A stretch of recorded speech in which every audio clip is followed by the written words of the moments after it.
그 부분에 대해서는 저희가 이제 잠시 좀 준비한 화면을 보고 좀 더 자세히 얘기를 좀 나눠보도록 하겠습니다. 저희가 준비한 화면은 현재 그 김지경 선생님의 방과 후 영어 수업 현장을 좀 찾아가 봤거든요. 그 현재 영어 수업이 어떤 식으로 좀 이루어지고 있는지 그 부분을 좀 확인을 하신 다음에 앞으로 이제 방향을 한번 좀 더 모색하는 그런 얘기를 나눠보도록 하겠습니다. 함께 보시죠.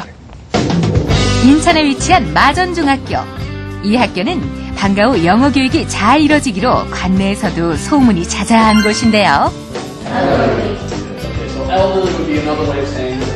봄방학 중에도 계속되고 있는 방과 후 영어 수업은 이 학교의 자랑거리입니다. 따라왔어요. Middle age. Middle age. 원래는 비싼 금액을 주고 해야 되는 건데요. 무료로 회화 수업을 듣는데 원어민 선생님까지 같이 하시니까 훨씬 많이 도움이 되는 것 같아요. 수업 시간에는 영어 회화보다는 딴 거에 많이 하는데 방과 후 수업 때는 영어 회화 위주로 해서 좋은 것 같아요. 아무래도 내신 성적 위주로 진행되는 중학교의 영어 수업에서는 회화 수업이 부족할 수도 있는데요. 이런 부족함을 채워줄 수 있는 것이 바로 이 방과 후 영어 수업이라고 합니다.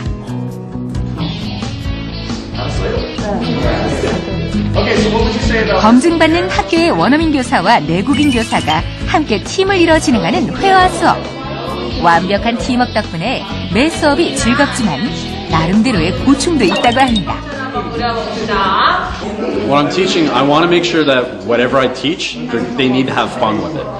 It's very difficult to, you cannot force someone to learn something. And just making it serious makes it more difficult for students to answer. They become too nervous, they won't understand, they won't think straight. So if you can make them laugh, make them have a fun time, I find that they remember it better. They can associate with something they did that was fun. And yeah, just keep it fun. That's the best way to do it. 아이들이 학교에서 오전부터 오후까지 수업을 하다 보니까 조금 힘들어해요. 그래서 이제 저녁에 많이 수업을 하다 보니까 피곤해가지고 좀 집중력이 떨어지고 좀 효율성이 떨어지는 부분이 있는데 그런 부분은 교사들이 조금 수업 방법이나 아이들의 흥미를 이끄는 방법을 조금 많이 연구를 하고 있는 중입니다.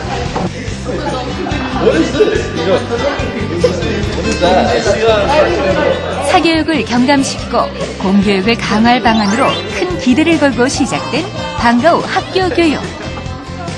학원 대신 학교를 선택한 우리 아이들이 앞으로의 방과 후 영어 교육에 거는 기대는 무엇일까요?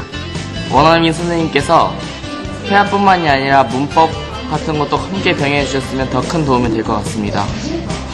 좀 더 다양하게 우리가 영어에 좀 다가갈 수 있는 그런 프로그램이 있었으면 좋겠어요. 방과 후 영어 교육이 학교와 학생, 학부모가 모두 웃을 수 있는 사교육 경감의 대안으로 자리 잡을 수 있기를 기대해 봅니다. 네, 토크앤 이슈 특집 2011 학교교육 변화의 중심 방과 후 영어라는 주제로 이야기 나누고 있습니다. 네. 저희가 얘기를 나누면 나눌수록 지금 부분에 대해서 좀 개선을 확실히 할 필요가 있고요. 그리고 방과 후 영어 교육에 대해서 어떤 통합된 시스템이 필요하다는데 의견을 다 같이 해주고 계신데요. 네. 그럼 이제 앞서서 이제 오석권 과장님께서 먼저 좀 잠깐 언급을 하셨는데 이 민관기관이 방과 후 학교에 참여하는 부분에 대해서 약간은 좀 첨예할 수가 있을 것 같다는 생각이 들어요. 그러니까 뭐 사교육을 오히려 공교육 현장에 끌어들이는 게 아닌가 이런 우려도 좀 있을 수 있을 것 같거든요. 어떻게 보시나요?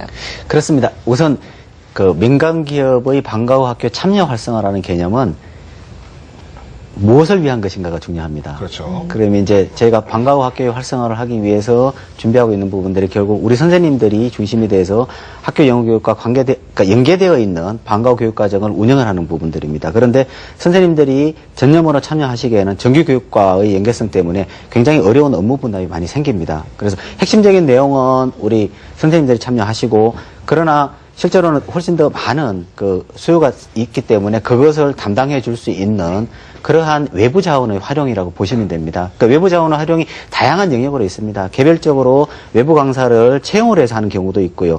그것도 민간 참여의 한 유형에 해당합니다. 그런 부분 또 하나는 이제 이거를 좀 더 민간 기업이 외부 강사를 그 연수를 시켜가지고 그다음에 학교와 계약을 해서 보내는 방법. 이럴 경우에는 좀 더 많은 분들을 여러 지역에 보낼 수 있는 강점이 있습니다. 그 경우에도 우리 그 방과 후 교재를 활용할 수 있도록 함으로써 이제 그 자체도 종전에는 스스로 프로그램을 개발하고 연수를 시켜야 되는 부담을 해결해 줌으로써 좀 더 저렴하고 양질의 그런 프로그램을 제공할 수 있도록 할 겁니다. 그런데 이러한 민간 기업들이 개별적으로 함에도 불구하고 여러 가지 수요와 공급을 조절하는 부분에 어려움들이 있습니다. 그때는 우리 그 EBS와 민간 협력기관이라는 그 제도를 도입을 해가지고 이러한 우리가 하고자 하는 영어 교육의 방향을 이해하고 있는 민간 협력기관이 그 민간 기업에 대한 컨설팅이라든지 아니면 이런 그 교재를 활용해서 어떻게 수업할 것인지를 가르쳐주는 수업 모델을 가르쳐준다든지 아니면 외부 강사를 그 연수하든지 이런 기능을 할 수 있도록 할 겁니다. 근데 방금 오 과장님 말씀하신 것처럼 정말 어떻게 이게 이 정책 흐름이 사교육의 혜택이 되는 그런 흐름이라면 정말 우리가 지양을 해야 되겠지만 궁극적으로 이것이 우리가 사교육이 갖고 있는 노하우를 끌어들여가지고 공교육을 발전시킬 수 있는 결과를 그렇죠. 이게 사교육 자체가 문제는 아니었습니다. 이게 사교육과 공교육이 배치가 돼서 그렇죠. 서로 경쟁하면서 악순환이 돼서 문제였지 이게 서로 상생할 수 있다면 그거보다 더 좋은 건 없거든요. 그래서 이제 구체적인 것이 만약 지금 그 활용을 하고 있는 학교 측에서 어떤 결과가 나오는지 상당히 궁금한데요. 우리 교장 선생님, 그러니까 지금 위탁 업체에 이제 의뢰를 하시기 전과 후가 어떤 큰 변화가 있습니까? 변화가 있을 걸로 좀 생각이 들고요. 아까도 말씀을 드린 것처럼 제가 위탁하면서 상당히 아쉬운 것 중에 하나는 저희 학교에서 나름대로 다양한 프로그램을 하고 싶었는데 이제 그 다양성이 그 위탁업체한테 넘어가기 때문에 그 다양한 프로그램을 운영하기 좀 힘들다는 거 하고요. 작년에는 수강료가 35,000원 선에서 아이들이 원어민 그 수업을 즐길 수가 있었는데 이제 가격이 10만 원대에 올라갑니다. 예, 그래서 상당히 가격 부담이 커질 수 있다는 게 좀 부담이 되고요. 이제 그래도 물론 이제 사교육 시장보다는 굉장히 저렴한 가격이고 또 대신 이제 그 양질의 프로그램을 가지고 들어온다면 학부모님들 좋아하실 것 같고 선생님들 업무도 경감이 되기 때문에 또 그런 면에서는 좋지 않을까 생각이 듭니다. 아무리 그렇다고 그래도 이제 방과 후 학교가 이제 실시가 된 게 얼마 안 되기 때문에 나름대로 이제 도움과 그 어시스턴트가 필요한 상황인데요. 막상 물어볼 데가 없을 경우가 상당히 많습니다. 그런 의미에서 이번에 또 온라인에서요. 그 방과 후 영어 교육 지원센터를 또 만드셨다고 하는데 그건 어떤 식으로 운영이 되고 있습니까? 예, 방과 후 그 온라인 지원센터는 두 가지의 중요한 축으로 되어 있습니다. 하나는 방과 후에 이루어지는 선생님들의 영어 수업 준비, 그거를 이교원을 통해서 할 수 있도록 하고 그게 학급을 편성해서 아이들이 그 속에서 다양한 수업 활동들이 이루어질 수 있도록 하는 것, 교사학습 지원 시스템입니다. 이게 획기적인 변화를 가져올 거고요. 또 하나가 바로 이러한 수요와 공급의 원리들을 적용을 해가지고 필요한 학교가 있는데 우리가 필요한 학교에서 선생님이 필요한데 어떤 선생님이 필요한데 그걸 지금은 개인적으로 접촉을 해가지고 해야 되기 때문에 굉장히 많은 우리 흔히 얘기하는 거래 비용을 듭니다. 그런데 이거를 한 군데 모아놓고서 필요한 학교의 내용하고 그 다음에 가지고 있는 개인 영어 그 외부 강사 선생님이나 아니면 민간 업체의 자기들의 그 공급할 수 있는 내용을 같이 얹어 놓으면 양쪽이 수요 공급이 조절될 수 있는 기능을 가지게 되면 그게 바로 방과 후 학교 사업정보 지원 시스템입니다. 말씀을 듣다 보니까 이제 EBS 잉글리시의 역할도 굉장히 커져서 이제 부담감도 많이 가져야 될 것 같고 우리 썬킴 씨 같이 이제 영어 그 방송하시고 영어 교육에 일정 부분 책임을 지시는 분 벌써 들어오셨습니다. 네, 지금.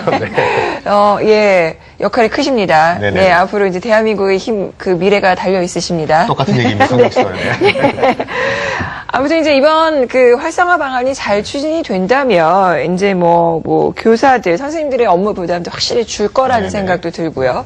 그리고 이제 우리 학생들 입장에서도 보다 좀 더 수준 높은 그 영어 수업을 줄 수 있게 되지 않을까 하는 그런 기대를 해보게 되는데 네, 점점 이제 좀 마무리를 해가야 하는 시점이 된 것 같습니다. 그래서 이번 방안에 대한 뭐 기대도 있을 것 같고, 근데 이 부분은 좀 걱정된다 하는 그런 염려의 부분도 좀 있으실 것 같은데, 네 분 선생님께서 좀 그 의견을 좀 제시를 해주셨으면 좋겠어요. 먼저 이재관 교장 선생님께서 부탁드립니다. 이제 양질의 프로그램을 체계적으로 또 자기 주도적으로 할 수 있고 그래서 도움이 많이 될 것 같고요.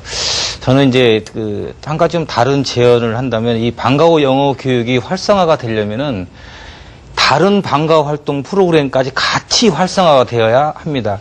학부모님들이 그 학원을 보낼 때, 학교를 보낼 때 영어 하나만 보내지는 않거든요. 이제 방과 후에 남은 시간만큼 퇴근에 돌아올 때까지 얘들이 안전한 곳에서 보낼 수 있는 공간이 필요하거든요. 그래서 이제 학교에서 다양한 이제 프로그램을 이렇게 제공을 하면, 예를 들어서 영어 공부하고, 그 다음에 이제 좀 쉬었다가 컴퓨터도 배우고, 좀 쉬었다가 이제 뭐